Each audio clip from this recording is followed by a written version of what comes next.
Billy Bogglesworth and the Road to Muffinville, and Other Stories, by David Whitney.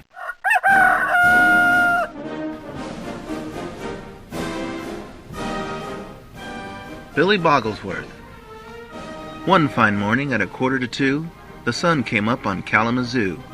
All the king's horses were prancing about, when suddenly Billy Bogglesworth came out. He came out of his house on Farnwiggle Street, and he looked so proud as he marched on his feet. He marched up the street just as fast as he could, and he walked all the way to the Castle of Wood. Now the Castle of Wood was made of wood and some jade, where the queen and her maid liked to make marmalade. But then Billy Bogglesworth knocked on the door. He knocked, then he knocked once more, so the queen let him in, but she was afraid, because Billy Bogglesworth liked marmalade, and she knew he would eat just as much as he could. He would eat all he could in the Castle of Wood. Well, he took a big plate and put it right on his head. He piled on biscuits and he piled on bread. He grabbed a big cup full of marmalade jam. He took a big bite and said, "Thank you, ma'am." But he didn't stop there, for Billy was starvin'. He knew he could eat much more than his pal Marvin. So he gobbled up jellies and briskets and puffins, which make very good late-night gooseberry stuffin's. He ate salads and carrots and broccoli and peas. He ate strawberry bric-a-brac hoot-toot with ease. He ate pizzas and pumpkins and banana zucchini. He made them all disappear, just like Houdini. And then the good queen finally got mad, for Billy Bogglesworth was being quite bad. For he was never invited, and he never said please, and he never had asked for the marmalade cheese. And to her surprise, Billy held out a can. He had the very last marmalade can in his hand. Then the queen had enough of this terrible feast. She didn't like it one bit, not in the least. But to her surprise, Billy stopped and he stared. He stopped and he stared while the queen and maid glared. He looked at the can and he started to frown. And without making a sound, he put the can down. "I think I'm too full," Billy said with a peep. And he looked at the dishes sitting high in a heap. "I think that I'm done now," and he started to seep. He seeped to the floor and he fell fast asleep. Then the king and the queen and the maid and the men rolled Billy all the way down the street to his friend. Billy's friend Marvin was happy to see that Billy could never eat as much marmalade as he. Cats and Dogs and Frogs. Scat was a cat who didn't like dogs. He'd rather sit around having lunch with the frogs, for frogs were good talkers. They'd ribbit and hum. They'd talk all day long, but doggies were dumb. Dogs don't hop up and down like these frogs, and they aren't very good at staying on logs. They can't fling their tongues and catch flies with a flick. The best they can do is bark and chase a stick. Frogs are green and spotted and yellow. My friend Mr. Toad is a real handsome fellow. Dogs are all hairy, they're practically rugs, while frogs are all slimy and gooey like slugs. But Scat had to go because the moon was arising, and things that jump out at night can be a little surprising. So he ran through the bushes and leaped through the trees, but when he got home, he'd forgotten his keys. So he batted at the door, but no one was home. How could they leave him here outside all alone? When suddenly Oscar the dog let him in, and he scampered inside and he said with a grin, "Dogs aren't so bad, and they're not really too hairy, and they're good to have near when things are getting too scary. They can bark nice and loud so that no one comes near, while frogs only hide like a moose or a deer." "That's right," said Oscar, "and don't you forget, a dog that is faithful is the bestest dog yet." So off to the kitchen with the dog and the cat, and they stayed up all night talking about this thing and that. Rooty Tooty. Once upon a time in the land of McTooty lived a little old man 3 feet tall named of Rudy, who owned a poor donkey who was as slow as molasses and bumped into things, so he got him some glasses. Now Rudy was happy, but he wondered out loud if there was a reason he was sort of shortish and proud. Proud of the way he could make certain things, like shoes without buttons or kites without strings. He could take a small stick and make a small spoon. He could take a big tree branch and make it a broom. He could take wire and wood and make a toy train. Any leftover paper would make a nice plane. But people were mean, and they said he was weird, that he looked like an elf with a funny white beard. The children would laugh, and they'd gather and fidget. They teased him whenever he made a new widget. The week before Christmas, Rudy had enough joking. He filled up his fireplace and started it smoking. He got on his donkey and climbed on the roof. If he was an elf, then he would give them all proof. He pulled out his flute and played Rudy Toot Toot. He played Rudy Toot Toot right on his flute. He played several songs, hoping Santa would hear. He played Silent Night, the first Noel, and it came upon a midnight clear. Then all of a sudden, from out of the sky, he saw 9 little reindeer and 1 jolly guy. The sleigh was all sparkly and covered with candy. For when Santa was hungry, it was really quite handy. He landed real smooth on the top of the house, and the 9 little reindeer were as quiet as a mouse. He said, "Well, Rudy, my friend, are you ready to go? I'm 1 elf short, and I want you to know that you've always been special, you've always been kind. You've helped out your neighbor and never did mind. You're the finest of helpers, and I'm real pleased to say that you are coming with me to the North Pole to stay." Now Rudy was glad. He knew just what to do. He hitched up his donkey, and with some tape and some glue, and Santa called out, "Onward, Cupid, onward, Blitzen, onward, little donkey, there are toys that need fixin'." Rumpelstiltskin. Rumpelstiltskin could never be seen. His feet and his hair were invisible, it seems, and everything in between. He used to walk down at the beach and make footprints in the sand. Sometimes he'd put his feet in the air and walk on his hands, leaving handprints instead of footprints upon the land. He liked to play jokes on bullies and meanies. He tripped them and he tricked them and pelt them with beanies. He liked to cook dinner using mostly bun-length weenies. One day he was fishing with his invisible pole fisher when a really big fish jumped out of the swisher, and it almost hit a lady, but it barely just missed her. At last he was painting a Birkenstock out back when the paint can went falling off of the rack, and Rumple became seeable in orange and black. At first he tried running, but he slipped and he fell, and he was surrounded by 100 or more. I couldn't really tell. And some kid got excited and started to yell. The boy shouted out loud that all should come near. The invisible man was standing right here. So they came and they stared, and it filled him with fear. But a funny thing happened. They started to cheer. They smiled and they laughed and grinned ear to ear, for they loved Rumpelstiltskin and made it quite clear. They gave him a hat and a coat and a key to the city. They thanked him for making their town very pretty. And Miss Smurtle gave him an invisible kitty.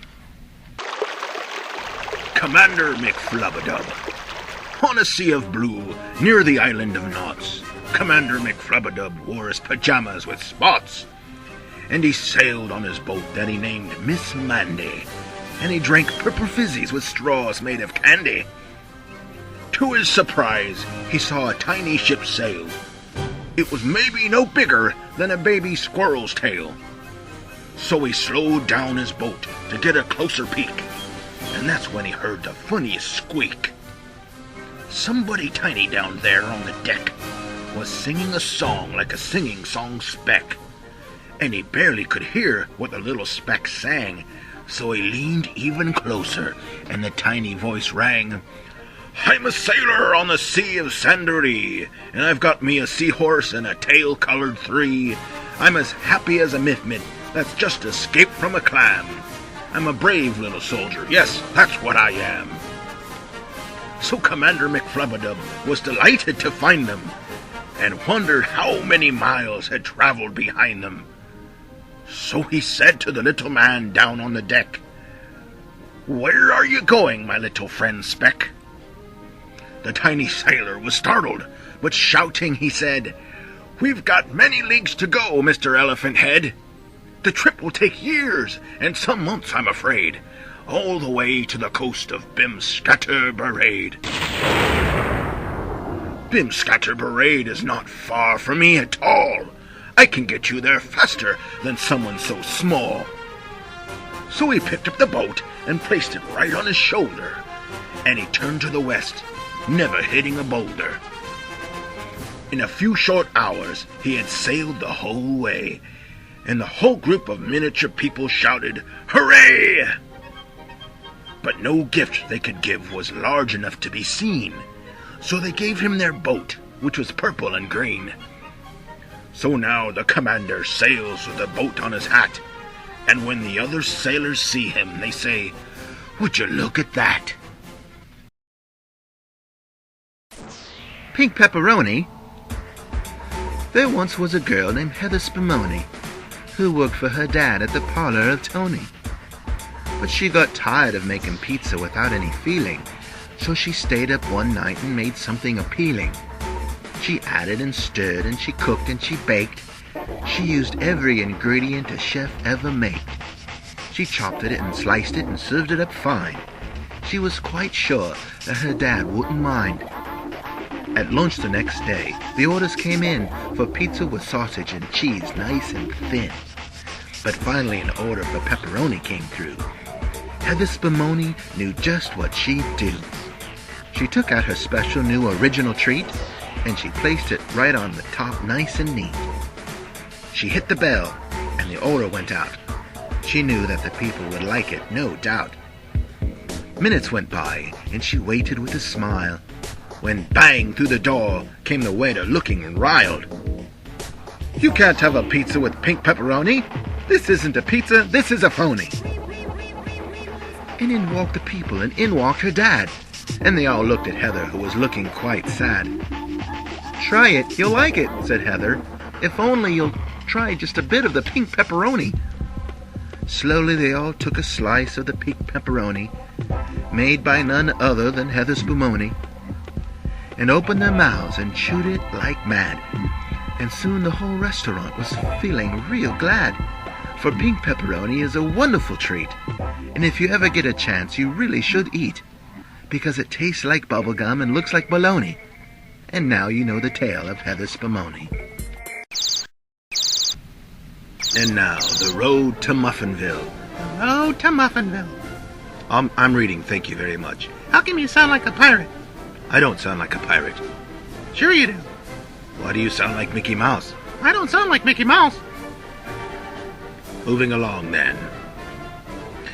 We had to climb Crazy Legs Hill, and jump the river of Nil, and drink from a fountain that tended to spill, on the road to Muffinville. On the road to Muffinville. That's quite enough of that. We carried starfruit on our sacks, and purple canaries on our backs, while running down the railroad tracks, on the road to Muffinville. Sounds tiring. It was. We swam across Lake Labrador, and saw a thing we'd never seen before. What was that? And passed a giraffe that was 2'4", on the road to Muffinville. That's weird. We got a little weak in the knees, and the butterflies made us sneeze. And we got tripped up by the sycamore trees, on the road to Muffinville. On the road to Muffinville. On the 53rd day of the 22nd month of the 13th year, Good grief. we were halfway there. So we all sat down on the orange grass and drank cherry pifters and took a nap on the road to Muffinville. On the road to Muffinville. We borrowed pogo sticks from a guy named Nick. Well, that was nice. We rode in triple file until we got sick. I know I'd get sick. Then we mailed the pogos to his cousin Vic on the road to Muffinville. We climbed the ladder that looks like a chain above the cloud where they make rain. Oh, that's where they make it. Then they made us climb down, but we didn't complain. On the road to Muffinville. On the road to Muffinville. We rode a goat who rode a bear, who rode a car from here to there. We took a bus from Festus Cove to the gossamer pools in which we dove. We found 5-leaf clovers at Pumpkin Valley, I like pumpkins. and clover-leaf 5s in Plimpkin's Alley. We ate rainbow-colored carrots at Careful Corner. What'd they taste like? We fed striped and dotted parrots at Little Jack Horner's. Finally, the sign said that there was 1 mile to go, so we ran like mad, and I stubbed my little toe. We finally made it to Muffinville, but wouldn't you know that Muffinville, for the first time ever, was closed. That's terrible. At first, we all screamed at the top of our lungs. Then we started to cry. We'd really been stung. Then we started to laugh, for there was nothing else to do, until the wind started in and we were glad that it blew. You were? Yes, for it blew away a part of the sign. And after we read it, we were feeling fine, for Muffinville was closed next week, not tonight. And that made everything all right. On the road to Muffinville. That's right. The flying zucchinis of Bim Scatterbrain. The flying zucchinis of Bim Scatterbrain. Out in the forest of Bim Scatterbrain, the Zucchini brothers grew up in the trees where they played. They would swing from vines from the tallest of trees. They would fly through the air with the greatest of ease. And children would come from miles around to watch the zucchinis flip without touching the ground. For years they did all their tricks for free, until a man from the Circus Burkus dropped in to see. He was convinced that the zucchinis were great, and could earn him big money he'd collect at the gate. So they dressed all in green and went to the tent, and dazzled the crowds for the money they'd spent. But one night at the show a child could not pay, and he sat outside of the tent the whole day. Then Bernie Zucchini saw the kid and cried, "Why does this one have to sit outside?" Then the man at the gate got very upset, for if this child could not pay, then he would have to get. Then Beanie Zucchini looked down at the lad. "This doesn't seem fair. He is looking so sad. I used to watch you swing in the trees, but now I can't watch you on the trapeze." So Barty Zucchini tried to explain just why it was that they had changed. "We had to get jobs so we could buy houses, and cheese and small hats for our tiny pet mouses. So since you don't have enough money to pay, why don't you come swing as a zucchini today?" So he scrambled inside and dressed all in green, and compared to the others was looking quite lean. But since he didn't know how or what he could do, he mostly rode on their shoulders and shouted, "Woo-hoo!" They threw him around like a football, and then they spun him in circles and did it again. The crowd cheered him on as he climbed in the cannon, and good thing for him, there was a soft place to land in. What was I thinking? What was I thinking all the way to the bus when I wore my pajamas instead of my tux? We went on a field trip, which was sure to be cool, but I left my lunch way back at the school. What was I thinking that night in December when it was snowing outside and I didn't wear my sweater, and my mom told me to be careful of the weather? I almost froze solid, but I'm getting much better. What was I thinking when I went to the races? I wore my new shoes, but forgot to wear laces. You should have seen the look on my friends' faces. They looked like someone who had just gotten braces. What was I thinking when I made Sandy dinner? I used too much candy and not enough liver. And the brown mashed potatoes made everyone quiver. I ended up washing the plates in the river. What was I thinking when I fed that old raccoon who liked to steal things from our garbage at noon? He smiled really nice, but then chased me with a spoon.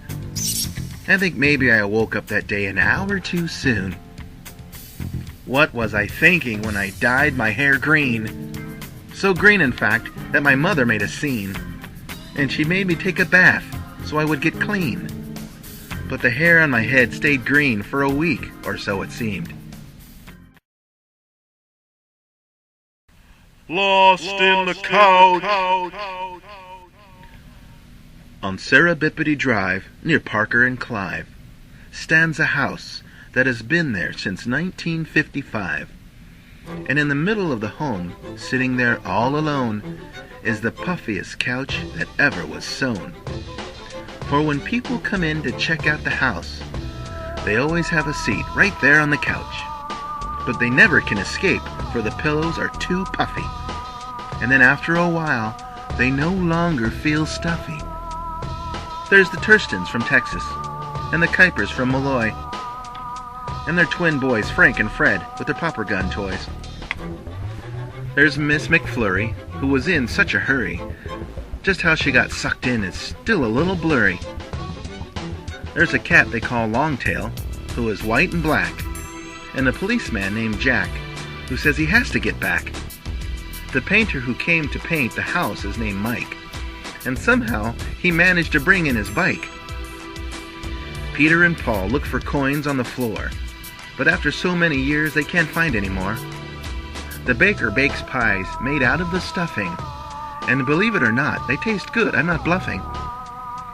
There's a Zarzer and a Marklebean, and a thing that can scream. There are Miff Mitts and apricot pits and bowls of ice cream. There's a tank full of worms that are all gooey and sticky.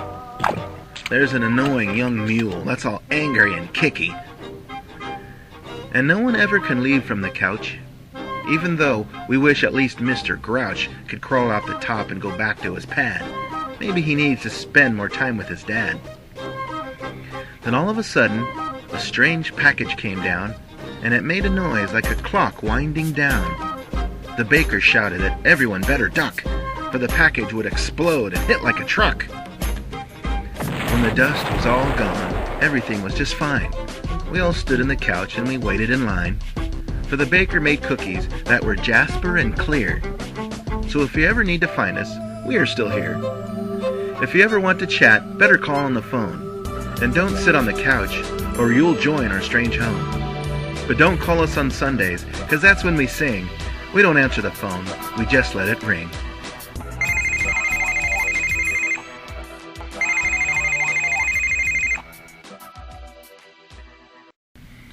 Seashell Susie. Susie collected seashells on the shore. She had lots of shells, but she wanted some more. She rented a boat and sailed all around the isle. She collected quite many, and she made a huge pile. After so long, they called her Seashell Susie. She had so many shells, she even filled her jacuzzi. Seashells are pretty, Susie said as she carried. I'm happy with my shells, and I'll never get married. There were pink shells and white shells and shells that were blue. There was one shell that looked a lot like a shoe. There was a trumpet-type shell that made a nice tune. So she blew it in the morning and the evening and at noon. But the shellfish were sad Susie did what she'd done, and they all got together one day in the sun. They crawled back into the shells and walked back to the ocean, making sure not to wake Susie with any loud motion. When Susie woke up, she was surprised to find that all of the shells were gone and left her behind. But she found the small footprints of the shellfish and said, maybe I'll take up painting instead. Miss Mandy's Candy. Miss Mandy is handy at making fine candy. Everyone from all over the world finds it dandy. They want to know her secret to everything yummy, but she never tells them. She just rubs her tummy. Is it sugar or cinnamon or spice? Miss Mandy says no, and just smiles really nice. What about oatmeal or flour or rice? Miss Mandy says nope, and just gives them this advice. Just be happy that you can have sweets that don't taste like cardboard or liverwurst beets, or make you grow hair on the bottoms of your feet. I can make anything taste better than when it started out, and the fruitcake I make won't make anyone pout. I can make vegetables taste just like honey, and my blueberry syrup is never too runny. At Thanksgiving time, I use my pumpkin pie ovens to make perfect pies. Now that's what I call lovin'. At Christmas time, I make cookies by the ton and wrap them in edible paper for fun. I send 40 cakes to the Bogglesworth house to feed Billy's family and his pet mouse. I send marmalade to the queen in the castle, who can make it herself, but it's really a hassle. To the pet shops, I send pet food that pets really like strawberry dog bones and raspberry dice. To the sailors, I send purple fizzies with straws that are made of ice candy until it all thaws. Yes, eating my candy will make you get stronger, and giraffes with short necks will grow even longer. My Snappy Doos will make you stay awake for hours, unless you need some sleep, so try the pink flowers. And after a full day of sweet candy making, I lie down in my bed not long after baking. It's made out of cream puffs I eat while I'm sleeping, and snuggle my bear, who looks worn, but I'm keeping. Pencil Neck Steve. Now, would you believe there was once a man named Pencil Neck Steve, whose collar was even longer than his shirt sleeve, and he was nearly 15 feet taller than a Bengala bereave, and a Bengala bereave was 15 feet shorter than Pencil Neck Steve. He always wore bright colors so he could be seen, and people would not think he was scary or mean. But one night he wore black when he went to the fair, and it looked like his head was floating in midair. So he found some string and tied it under his chin, so it looked like a balloon with a really real grin. And everyone laughed and gave him their candy, which they bought at the Candy Town store from Miss Mandy. Miss Myrtle gave Pencil Neck Steve a new coat that had words stitched on the back that she wrote, "Thanks for saving my invisible kitty. I've given it to the invisible man in the city." And that's the end. You've been listening to Billy Bogglesworth and the Road to Muffinville, written and illustrated by David Whitney.